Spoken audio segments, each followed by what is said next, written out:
காதல் அப்படிங்கிறது ஜெண்டர் கிடையாது. ஆண்டாள் எழுதாத காதல் எதுவும் கிடையாது.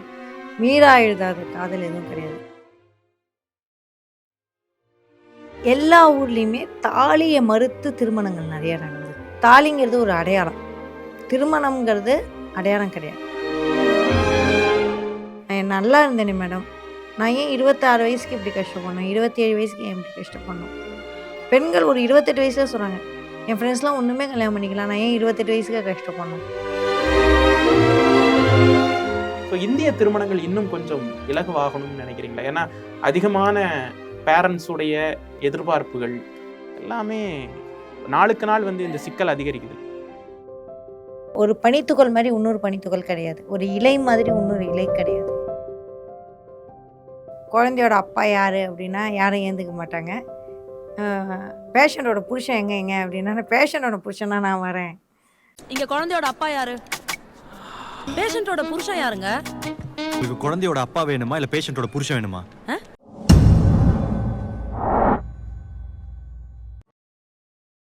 வணக்கம் மக்களே, இன்று நம்முடன் கவுன்சிலர் கிருத்திகாதரன் அவர்கள் இணைந்துள்ளார்.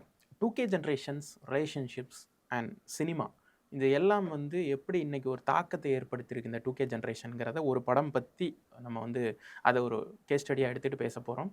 வணக்கம் மேம்.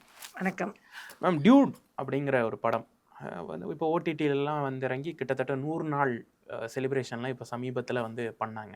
இப்போ அந்த 100 நாள் ஓடுற அளவுக்கு அங்கங்கே ஏதோ ஒரு தேட்டரில் ஓடிட்டு தான் இருந்ததுன்னு வைங்களேன். அந்த படம் வந்து ஒரு பெரிய பேசுபொருளாச்சு. பேசுபொருளுங்கிறத தாண்டி சர்ச்சை அப்படிங்கிறது ஒரு பெரிய ஒரு விஷயமா பார்க்கப்பட்டது. இப்போ டியூடுடைய ஒரு கவுன்சிலர் வழியாக நீங்கள் உங்களுடைய பார்வை இருக்கும் இல்லையா? இதில் சர்ச்சை ஆனது அப்படிங்கிறப்ப எல்லாத்தையும் பேசிட்டு ஆணவ கொலைன்னு ஒரு வரி எழுதிட்டாங்க அப்படிங்கிற மாதிரி இருந்தது. அது ஓகே. இன்னொரு சர்ச்சை அப்படிங்கிறப்ப ஒருவனை திருமணம் செய்து கொண்டு இன்னொருத்தங்களோட வாழறது, அது எப்படி நம்மளோட கலாச்சாரத்துக்கு செட் ஆகும்? ஒரு பெண் இப்படி செய்யலாமா? இது தவறு இல்லையா?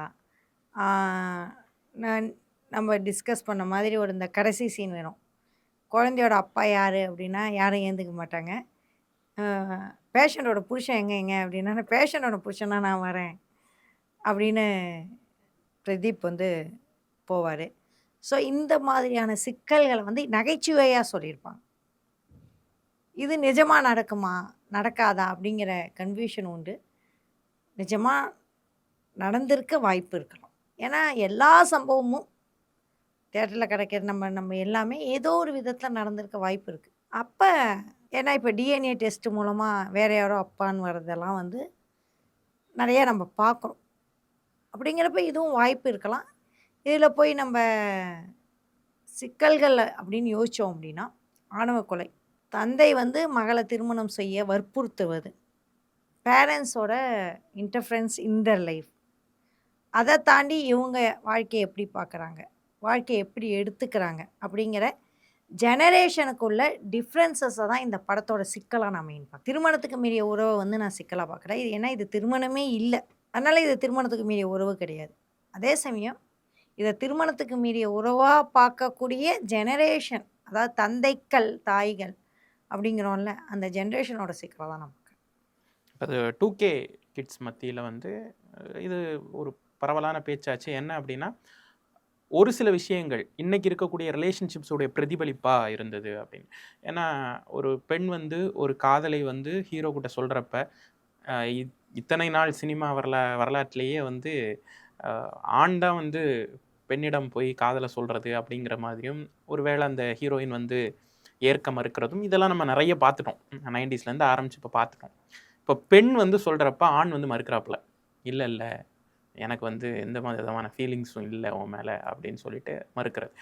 இது குவைட் இப்போ நீங்கள் பார்த்துருப்பீங்க. நீங்கள் கவுன்சிலிங் கொடுக்கும்போதே நிறைய பெண்கள் ஒரு ரிலேஷன்ஷிப்னால மறுக்கப்பட்டோ இல்லை நமக்கு ஒரு எக்ஸ்பெக்டேஷன் ஃபிக்ஸ் பண்ணியிருப்பாங்க, அந்த ரியாலிட்டி அங்கே நடக்காமல் போயிருக்கும். இந்த மாதிரியான உளவியல் சிக்கல்களில் விழுறதை பார்த்துருப்பீங்க.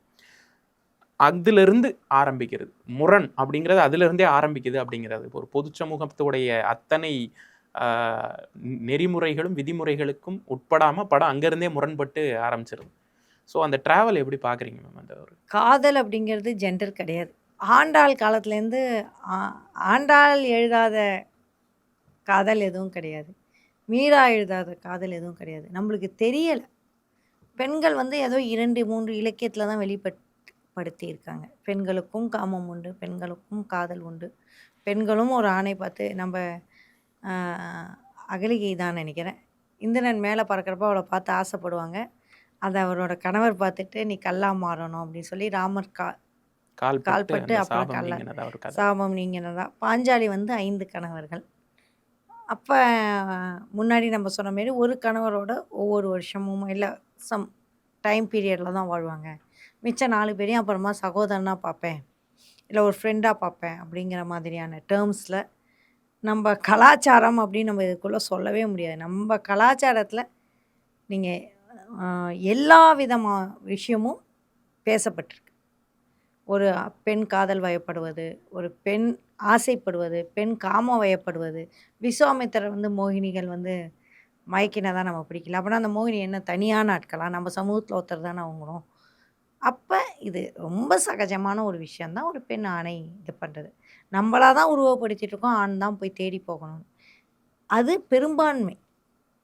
பெரும்பான்மையா ஆண் வந்து தேடி போறாங்க. ஏன்னா பெண்களுக்கு டிமாண்ட் ஜாஸ்தி. அதனால வேற வழி இல்ல. ஆண் தான் தேடி போகணும். அது ஜெனட்டிக்காவும் ஒரு பெண் அட்ராக்டிவாகவும் ஒரு ஆண் தேடி போகக்கூடியவனவா தான் இருப்பாங்க. ஏன்னா, ஆண் வந்து தன்னோட சமூகத்தை இனவிருத்தி செய்யணுங்கிறதுக்காக ஒரு பெண்ணை தேடி போறாப்ல. அதுதான் பேசிக் சயின்ஸ். பேசிக் விருப்பம் என்ன? தன்னோட சந்ததி வேணும் அப்படிங்கிறது. ஸோ, அப்ப அது தேடி போறதுக்கு பெண் தேடுறதுனால, இதே பெண்ணுக்கும் ஒரு தனக்கு எந்த ஆண் மூலமாக குழந்தை பிறக்கணும் அப்படின்னு ஒரு தேர்ந்தெடுப்பு இருக்கும். தந்தையை ஒற்றிய ஒரு ஆண் பார்த்தாலோ, இல்ல அன்பா பேசக்கூடிய ஆணை பார்த்தாலோ, அதிகாரமிக்க, செழுமை மிக்க ஆணை பார்த்தாலோ, நம்ம சந்ததி இந்த மாரி செழுமை மிக்க சந்ததியா வரணும்னு சொல்லி அவளுக்கு அது தெரியாது. எதனால ஈர்க்கப்படுறோம்னு தெரியாது. சில சமயம் ஒரு சில வாசனைகள் கூட நம்ம இயற்கையிலே மோப்பம் கொண்டவர்கள். சில வாசனைகளால் கூட ஈர்க்கப்படுவோம். இது எல்லாமே சயின்ஸ். ஒரு அவங்களோட வியர்வை கூட நம்மள ஈர்க்கும். அவங்களுக்கு தெரியாது. என்னமோ தெரியல அவங்க கிட்ட இருக்கப்ப எனக்கு ரொம்ப சந்தோஷமா இருக்கு. அப்படிங்கிறப்ப அந்த ஈர்ப்ப ஒரு நாள் வெளிப்படுத்தி தான் ஆகணும். இது 1. 2வது அப்பாக்கும் மகளுக்கும். அப்பா வந்து கொன்னுடுவேங்கிறாரு. மகள் வந்து தப்பிக்க. இதே இருந்தான்னா உட்காந்து அழுதுகிட்டு அந்த காலத்துல இருக்க சினிமாமே கிரிஞ்சித்தனமா ஊர விட்டு ஓடி அப்படிலாம் கல்யாணம் பண்ணிப்பேன். ஆனா அவனோட வாழ மாட்டேன். அப்படின்னு அடுத்த முடிவு எடுக்கிறான். 3வது முடிவு அவன் வெளிநாட்டுக்கு தப்பிச்சு போற வரைக்கும் சேஃப். இப்ப தான் இந்த 2Kவோட ஸ்மார்ட்னஸ் வருது. எதா இருந்தாலும் உயிரோட இருந்தா பார்த்துப்போம். இந்த கிரிஞ்சித்தனமா அந்த என்ன படம்? எல்லாம் ஒரு கூட்டமே ஓடி சாவாங்களே! சுப்பிரமணியம். இதெல்லாம் பசங்களுக்கு கிரிஞ்சு. ஸோ, அப்ப அந்த முடிவும் நம்ம ஏற்றுக்கொள்ற முடிவா தான் இருக்கு. இதுக்கு நடுவுல என்னன்னா, அவன் ஜோக் அடிக்கிற மாரி இந்த குழந்தை அப்படிங்கிற ஒரு விஷயம் வந்துரும். அது கிரிஞ்சோ இல்லையோ, அது இயற்கையா ஒருத்தருக்கு ஒருத்தர் ஈர்ப்புல இயற்கையா நடக்கக்கூடிய விஷயம் தான். இதுல நம்ம ஏன் நம்மளால ஏத்துக்க முடியலன்னா, ஒருத்தவன் தாலி கட்டிட்டான்.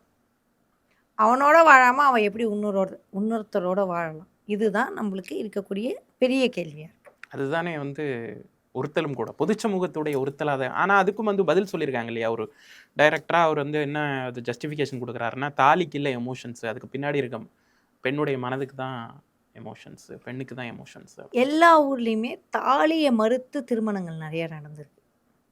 தாலிங்கிறது ஒரு அடையாளம். திருமணம்ங்கிறது அடையாளம் கிடையாது. இரு மனம், இரு உடல் 2ம் சேர்றது. இருவரின் சம்மதத்தோட. No means நோம்பாங்க. பிங்க்ன்னு ஒரு படம் பார்த்தோம்.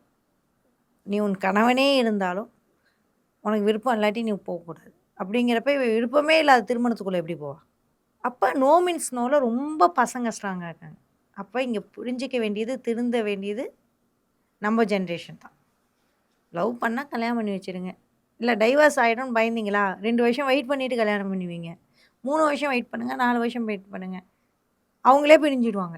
4 வருஷம் கழிச்சு அவங்க என்ன சேர்ந்தா இருக்க போறாங்க? அவங்களே பிரிஞ்சிட போறாங்க. அப்போ பார்த்துக்கலாம். அப்ப நீங்க சொல்றவங்கள கல்யாணம் பண்ணிக்க போறாங்க. இதுக்கெல்லாம் போய் ரொம்ப இன்வெஸ்ட் பண்ணி, ரொம்ப தலைய குழப்பி, ரொம்ப பிரச்சனைக்கு உள்ளாக்காதீங்கன்னு தான் நான் சொல்லுவேன். ஸோ இந்த படம் முழுக்க வரக்கூடிய இந்த சிச்சுவேஷன்களுக்கு தகுந்த மாதிரி நம்மள நாமே மாத்திக்கணும் ரிலேஷன்ஷிப்ல அப்படிங்கிற அந்த பாயிண்ட். என்ன அப்படின்னா, முதல்ல அந்த ஹீரோக்கு வந்து காதல் இல்ல. அப்புறம் அவர் வந்து காதல் வயப்படுறாரு. அப்புறமா அந்த ஒரு ஒரு புரிதலுக்கு வர்றாரு. இல்லை இந்த பொண்ணு வந்து நமக்கானவங்க இல்லை, அவங்களுக்கு வேற ஒரு தங்க மேலே ஒரு ஈர்ப்பு இருக்குது, ஒரு காதல் இருக்குது அப்படிங்கிறது தெரிஞ்ச உடனே அதுலேருந்து மாறுறாரு அப்படிங்கிற அந்த படம் ஃபுல்லாவே என்னென்னமோ வந்துட்டே இருக்கும். நிறைய நிறைய மாற்றங்கள். வரும். அதே நீங்க சொல்ற மாதிரி மாதிரி பெண்ணுக்கும் டப்பு டப்பு வந்து டப்பு டப்பு டப்பு டப்பு டப்பு டப்பு நம்மளாலே ஏத்துக்க முடியாது. ஏன் அவன் போன சீன்ல லவ் பண்ண, இந்த சீன்ல லவ் இல்லைங்கிற, போன சீன்ல இவனை லவ் பண்ண, அடுத்த சீன்ல லவ் இல்லைங்கிற. அந்த கன்ஃபியூஸ்டு மைண்ட் செட்லேயே ஹீரோயினை வச்சுருப்பாங்க. ஆக்சுவலாக அதை கேட்கவும் செய்வார் ஹீரோ. உனக்கு என்ன கன்ஃபியூஷன், என்ன பிரச்சனை, யார் அந்த பையன் அப்படின்னு டப்புன்னு உடைச்சிருவார். அப்போ அந்த கன்ஃபியூஸ்டு ஸ்டேட்லேயே ரிலேஷன்ஷிப்ஸ் இருக்கா? ரொம்ப தீர்க்கமாக வந்து முடிவெடுக்க முடியாத ஒரு ரிலேஷன்ஷிப், ஒரு நீண்ட ரிலேஷன்ஷிப்பே சொல்லலாம். இன்னைக்கு வந்து ஏன் திருமணங்கள் தள்ளி போகுது அப்படின்னு பார்த்தீங்கன்னா, இந்த மாதிரியான கன்ஃபியூஷன் 2K கிட்ஸ்க்கு நிறையாவே இருக்கு. ஏன் அப்படின்னா பயப்படுறாங்க. திருமணத்தால் நம்ம வாழ்க்கை பாதிப்படைக்கக்கூடாது. நம்ம ஓரளவுக்கு அவங்க செட்டில் ஆகி 25-30 வயசு ஆயிடுது. நான் இப்போ ஒரு கவுன்சிலிங்கில் வந்து வெளிநாட்டில் ஒரு பொண்ணு, ரொம்ப வசதியாக இருந்த பொண்ணு, ரொம்ப ரொம்ப சின்ன வயசுலேயே வெளிநாட்டுக்கு கல்யாணம் பண்ணி கொடுக்குறாங்க. இவங்க வீட்டில் எப்போதுமே 3-4 வேலைக்காரங்க இருப்பாங்க. அங்கே தானே வேலை செய்யணும். இந்த பையனும் சின்ன பையன். இவங்களுக்கு அவங்க கல்யாணம்னு பேசும்போதே இவங்கள பிடிச்சிடும், லவ் பண்ண ஆரம்பிச்சிடுவாங்க. அப்புறமா இவங்க வேண்டாங்கிறப்ப அவங்களால வேண்டாம் நம்ம கல்யாணம் பண்ணிடுவோம், இல்லாட்டி வேறு யாருக்காவது கல்யாணம் பண்ணி வச்சுருவாங்க சொல்லி கல்யாணம் பண்ணிட்டு போகிறாங்க. போகும்போது தான் வாழ்க்கையோட நிதர்சனம் தெரியுது. நிதர்சனம் தெரியும்போது வாழ்க்கை ரொம்ப ரொம்ப ரொம்ப சிக்கலாகுது. இந்த மாதிரியான ஃப்ரெண்ட்ஸை அவங்க டெய்லி டெய்லி டெய்லி சந்திக்கிறாங்க. இந்த மாதிரியான கவுன்சிலிங் வரும்பொழுது வாழ்க்கையோட நிதர்சனம் இதான் அப்படிங்கிறப்ப என்னோட சிங்கிள் லைஃப்பை திரும்பி நான் மீட்க முடியாதான்னு என்கிட்ட கவுன்சிலிங் வரவங்க உண்டு. நான் நல்லா இருந்தேனே மேடம், நான் ஏன் 26 வயசுக்கு இப்படி கஷ்டப்படணும், 27 வயசுக்கு ஏன் இப்படி கஷ்டப்படணும்? பெண்கள் ஒரு 28 வயசுல சொல்கிறாங்க, என் ஃப்ரெண்ட்ஸ்லாம் ஒன்றுமே கல்யாணம் பண்ணிக்கலாம், நான் ஏன் 28 வயசுக்கு கஷ்டப்படணும் அப்படின்னு சொல்கிற பெண்கள் கூட இருக்குது. என்னோட ஃப்ரெண்டோட பொண்ணு ரொம்ப மாடர்ன்லாம் சொல்ல முடியாது. அந்த பொண்ணு எனக்கு 27 வயசு ஆயிடுச்சு, கல்யாணம் பண்ணிக்க மாட்டேன் அப்படின்னு. ஏன் வேண்டாங்கிற அப்படின்னா, என்னோடய ஃப்ரெண்ட்ஸ் எல்லாருமே 25 வயசு கல்யாணம் பண்ணாங்க. இப்போ 27 வயசில் அவங்களுக்கு 60% டைவர்ஸ் ஆயிடுச்சு. நம்ம குழந்தைங்க டைவர்ஸ்க்கு ரொம்ப ரொம்ப ரொம்ப பயப்படுறாங்க. அதுக்கு கல்யாணமே தேவையில்லைன்னு நினைக்கும்போது இந்த மாதிரியான உறவுகள், சிக்கல்கள், குழப்பங்கள் மிக மிக அதிகமாக இருக்குது. அதுக்கு காரணம் சமூகமாக நம்ம ரொம்ப கேள்வி கேட்குறோம். நீ டைவர்ஸ் பண்ணக்கூடாது, தனியாக வாழக்கூடாது, தனியாக வாழ்ந்தால் தப்பு, அது செய்யாத, இது செய்யாத, இது தப்பு, அது தப்பு, நீ உன் ஜாதியில் தான் கல்யாணம் பண்ணிக்கணும், இங்கே கல்யாணம் பண்ணிக்கூடாது அப்படிங்கும்பொழுது இவங்க இந்த கல்யாணமே வேண்டாங்கிற முடிவு தான் நிறையா பொண்ணும் பசங்களும் எடுக்கிற மாதிரி இருக்குது. ஸோ நம்ம அடுத்த தலைமுறை, அதாவது ஜென்ரேஷன் வந்து சந்ததி வளரணும் அப்படிம்பாங்க. அது ஹியூமனோட எக்ஸ்டென்ஷன் போயிட்டே இருக்கணும். உங்கள் சந்ததி வளரணும், உங்கள் பசங்க நல்லா இருக்கணும், இல்லை உங்கள் பசங்க அடுத்த ஸ்டெப் வரணும்னா அவங்க அடிபட்டாலும் பரவாயில்ல, டைவர்ஸ் ஆனாலும் பரவாயில்ல, அவங்க முடிவுகளை விட அவங்கள்ட்ட விடுங்க. டைவர்ஸ் ஆகுதா பரவாயில்ல, அடுத்த கல்யாணம் பண்ணிப்பாங்க. அவங்க அதுலேயும் ஒத்து வரலையா பரவாயில்ல, இட்ஸ் ஓகே. ஆனால் அவங்களுக்கு ஒரு துணை இருக்கும், அவங்க தன்னோட குடும்பம் குழந்தைன்னு யோசிப்பாங்க. அதுக்கான இடத்த விடுங்க, அவங்களே குழப்பம் நீங்கி வருவாங்க. நம்ம முடிவு எடுத்தால் தான் சரின்னு இந்த பெற்றோர்கள் செய்கிறோம்ல, அப்போ தான் இங்கே குழப்பம் வருது. இங்கே பிரச்சனை யார் சொல்லுங்கள்? இந்த பொண்ணா பையனா அவன் லவ்வரா யார் சொல்லுங்கள்? சமூகம் தான் சொல்லணும். அவங்க அப்பா தான். அதான் அப்பாங்கிறது ஒரு சமூகத்துடைய பிரதிபலிப்பு தான். பிரதிபலிப்பு அவங்க அப்பா தான். ஏன்னா அந்த பொண்ணு தெளிவாக சொல்லிடுவாங்க, நான் கல்யாணத்தை நிறுத்திடுவேன் அப்படின்னு சொன்ன பிறகு தானே இவங்க ரிவீல் கொண்டுடுவேன் மிரட்டுறதுல இருந்து தானே கதையே ஆரம்பிக்குது. இப்போ இந்த நம்ம சமூகத்தையே பசங்க பார்த்து சிரிக்கிறாங்க, கிரிஞ்சின்னு சிரிக்கிறாங்க. இந்திய திருமணங்கள் இப்போ நீங்கள் சொல்கிறதுனால அடிப்படை அப்படின்னு பார்த்தீங்கன்னா இந்திய திருமணங்கள் அப்படிங்கிறப்ப சேத்தன் பகத்துடைய 2 ஸ்டேட்ஸ் அப்படிங்கிற புத்தகத்தை நான் நினைவு கூறுறேன். அதில் வந்து பேக்கில் வந்து ஒரு பேராகிராஃப் எழுதியிருப்பார். வெளிநாட்டில் திருமணம் அப்படிங்கிறது ஒரு ஆண் ஒரு பெண் சம்மந்தப்பட்ட விஷயம். அந்த ஆணுக்கு பிடித்திருக்கணும், இந்த பெண்ணுக்கு பிடித்திருக்கணுங்கிற ஒரு காரணம் மட்டுமே போதும். ஆனால் இந்தியாவில் திருமணம் அப்படிங்கிறது அந்த ஆணுடைய குடும்பத்திற்கு பெண்ணுடைய குடும்பத்தை பிடித்திருக்கணும், அந்த பெண்ணுடைய குடும்பத்திற்கு ஆணுடைய குடும்பத்தை பிடித்திருக்கணும், இந்த 2 குடும்பத்துக்கும் பிடித்திருக்கணும், அதில் இருக்கக்கூடிய 2 மெம்பர்ஸுக்கு உள்ளாட இருக்கக்கூடிய ஸ்டேட்டஸ் அண்ட் அதர் ரிலேட்டட் காரணிகள் வந்து அதிகம். வெறுமனே ஒரு ஆண் மனதிற்கும் பெண் மனதிற்கும் பிடித்து மட்டுமே இந்திய திருமணங்கள் நடப்பதில்லைன்னு ஒரு விஷயம் சொல்லியிருப்பார். அதைத்தான் 2 ஸ்டேட்ஸும் அவருடைய சொந்த கதையவே அவருக்கு எப்படி கல்யாணம் ஆச்சு அப்படிங்கிறது தான் அந்த புக்குடைய இதாக இருக்கும். ஸோ இந்திய திருமணங்கள் இன்னும் கொஞ்சம் இலகுவாகணும்னு நினைக்கிறீங்களா? ஏன்னா அதிகமான பேரண்ட்ஸுடைய 2 பக்கம் சொல்கிறேன், ஆண் பெண் இருவருடைய பேரண்ட்ஸுடைய எதிர்பார்ப்புகள் எல்லாமே நாளுக்கு நாள் வந்து இந்த சிக்கல் அதிகரிக்குது. இப்போ ஒரு 40 வயசுக்கு அப்புறம் எங்கள் அம்மா வெஜிடேரியன் ஆகிட்டாங்க. ஆனால் வீட்டுக்காருக்கு வந்து அப்படி சமைச்சு போடுவாங்க, திடீர்னு இவங்க வெஜிடேரியன் ஆகிடுவாங்க. எங்கள் வீட்டில் எல்லாம் சாப்பிடுவாங்க மேடம், எனக்கு என்னமோ தெரியல, திடீர்னு விட்டுணுன்னு தோணுது, நான் வெஜிடேரியனாக மாட்டேன்னு சொன்னவங்க நான் எத்தனையோ பேரை பார்த்துருக்கேன். இதே ஒரு பையனும் பொண்ணும் வெஜிடேரியன் நான் வெஜிடேரியனும் குளிச்சுட்டு வந்துடுவாங்க. அது எப்படி வெஜிடேரியன் ஃபேமிலியில் நான்வெஜ்ஜை கல்யாணம் பண்ணிக்கிறது? உங்கள் ஃபேமிலியில் ஒரு வெஜிடேரியன் இருக்குது, ஆனால் கல்யாணம் மட்டும் வெஜிடேரியன் பண்ணிக்கூடாது. உங்கள் ஃபேமிலியிலே ஒரு நான் வெஜிடேரியன் இருப்பாங்க. எத்தனை ஃபேமிலியில் நான் நான்வெஜ் வெஜிடேரியன் ஃபேமிலியில் நான்வெஜ் பார்த்துருக்கேன்னா எப்படியாவது ஒரு நான்வெஜ் இருக்கவே இருப்பாங்க. அப்படிங்கிறப்போ உங்கள் வீட்டுக்கு மருமக ஏன் நான்வெஜ்ஜாக வரக்கூடாது? ஸோ உங்கள் நட்பு வட்டத்தில் ஒருத்தவங்க வந்து நீங்கள் 3 வேளையும் நல்லா பார்த்துருப்பீங்க, அவங்க உங்கள் ஜாதியில் இருக்க மாட்டாங்க. ஏன் உங்கள் மருமக உங்கள் ஜாதியிலே வரணும்னு நினைக்கிறீங்க? ஏன் இன்னொரு குடும்பத்தை, ஃப்ரெண்ட்ஸ் குடும்பத்தை, பக்கத்து வீட்டில் நம்ம எந்த சமூகமாக இருந்தாலும் ஒரு ஃப்ரெண்டாக ஏற்றுக்கிறோம். ஏன் அந்த வந்து சம்மந்தி வீட்டில் போய் 3 வேளையுமா இருக்க போகிறீங்க? என்ன பண்ண போகிறீங்க? நம்மளுக்கு என்னென்னா நம்ம பேரனுக்கு நம்ம ஜாதி மாதிரியே வளர்க்கணும், நம்ம மதம் மாதிரியே வளர்க்கணும் அப்படிங்கிறது. நான் என்ன சொல்கிறேன்னா, உங்கள் பசங்களே ஜெண்டர் மாறலாம்.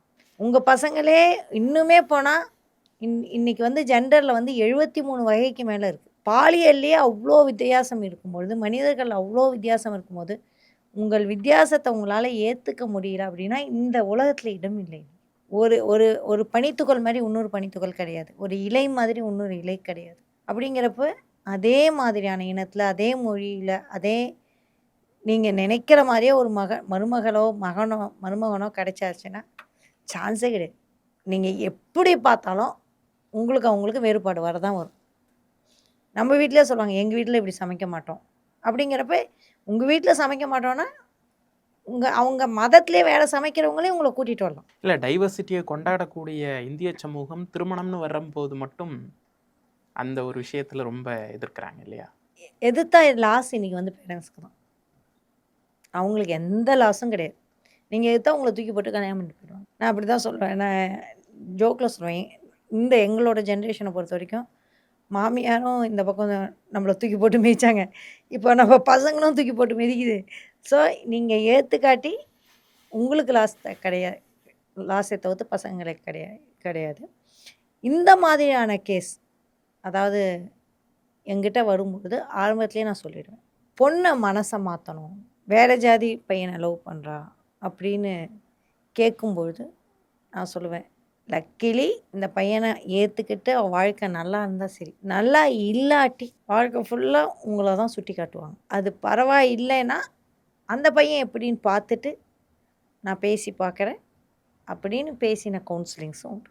சமூகம் சார்ந்தும் உளவியல் சார்ந்தும் நிறைய விஷயங்கள் எங்களோட பகிர்ந்துக்கிட்டீங்க. ரொம்ப நன்றி.